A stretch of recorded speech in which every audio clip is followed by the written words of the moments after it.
All right. My secret plan worked out.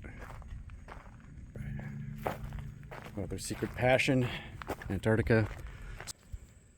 So this is it's a little rocky.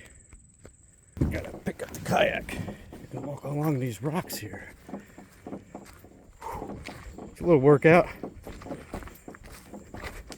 So we have this little bridge over there that we're gonna go around, and then that heads out to the lake.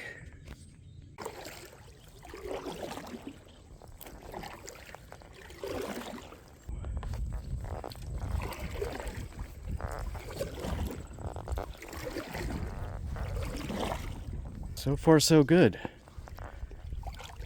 It is 7:20 and we have a little friend up ahead. I don't know if you can see him. Blue herring. Let's see if I can zoom in there.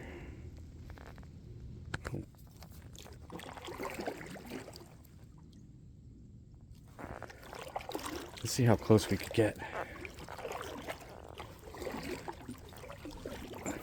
I'm getting pretty close here. Yeah, he's going to be taking off in a minute. These birds are really... There it goes. Let's see. That's cool. Alright, so last time I was here, I traveled along the left side. But now I'm going to be going to the right side. The right side looks like it has a lot more rock outcroppings. I want to check out, see if I could find anything unique. One particular location that looked really interesting. Looks like it went into the earth a little bit. Alright, I think I see it up ahead. Straight that way. Let's I'm gonna stay along the shoreline here.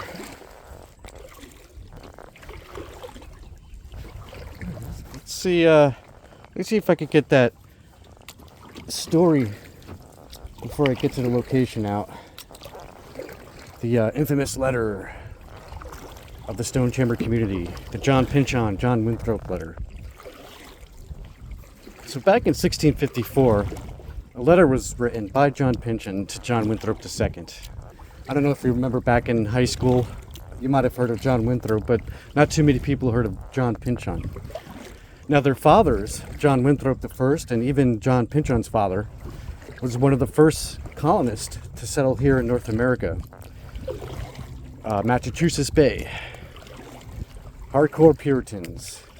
Don't want to get too much into them. I want to talk about the two fellas in the letter. They were what you would call today, they were entrepreneurs. They came from wealthy families, wealthy men, and they took advantage of that and even developed their own little towns and so forth. But John Pynchon was one of the first to head out into the away from the shoreline, away from the Massachusetts Bay. He founded Springfield, Connecticut. I believe I have that correct. And would hire non-Puritans, people of different races actually, like Germans and Scottish and so forth, with the hope that they would be converted. He knew that he needed the help in order to really develop his new town. And yeah, he kind of broke with tradition. Somewhat the same with John Winthrop II. They were also both into minerals, mining. Oh, there goes that blue heron again.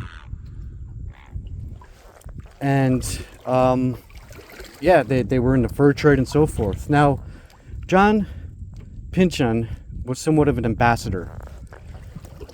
He had a very good working relationship with the Native Americans at the time. In order to, keep the peace, he went out of his way to really learn their culture and so forth and work with them, with the fur trade and acquiring land and so forth. So this letter was written before the George Phillips War. I think we all know about that war, that horrible, horrible stain on America. But where I'm going with this, my point is, in that letter, he talked about one of his settlers, colonists, went to him and asked about some unusual stone structures in the Pequet, Gungywamp area in Connecticut. They said there was strange forts and strange structures, and he reached out to John Winthrop II. He reached out to him asking, hey, have you heard anything about this? There's been some strange reports and so forth. Now, I would think, before you write a letter back then, you would have to, it wasn't like today, you know, with email and just regular mail and so forth. Like, they had to have, you know, they had the ink, the pens that they used, the style of writing. It was a lot of effort. And then you had to seal it, then you had to stamp it probably, then you had to find someone to deliver it on a horse. And you don't know if that's going to make it to its destination. It was quite, so I would believe he contacted one of his Native American contacts and said, hey, listen, I have one of my settlers here he's thinking about, you know, building a homestead in this location. Do you know anything about this unusual rock structure out there? And I'm pretty sure from the historical data that I read, the reports, that the natives never claimed to have built them. But you had to be very careful because tensions were pretty high back then, and you don't want to settle on a piece of land that the natives are going to be very upset about because, again, you've seen what happened during the George Phillips War. So it's very interesting because these two men were very established. They worked with the natives. They weren't just your average of the mill person asking about these stone chambers, and that's what I find extremely interesting. I don't know, what do you guys think of my little theory there, that he would have contacted the natives first, the Native Americans first, did all he could before sending out a letter to John Winthrop II.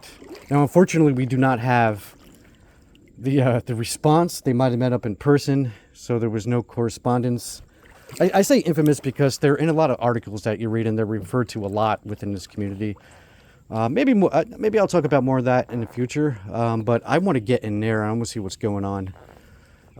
Tide looks a little high, so let's see how well we could do here.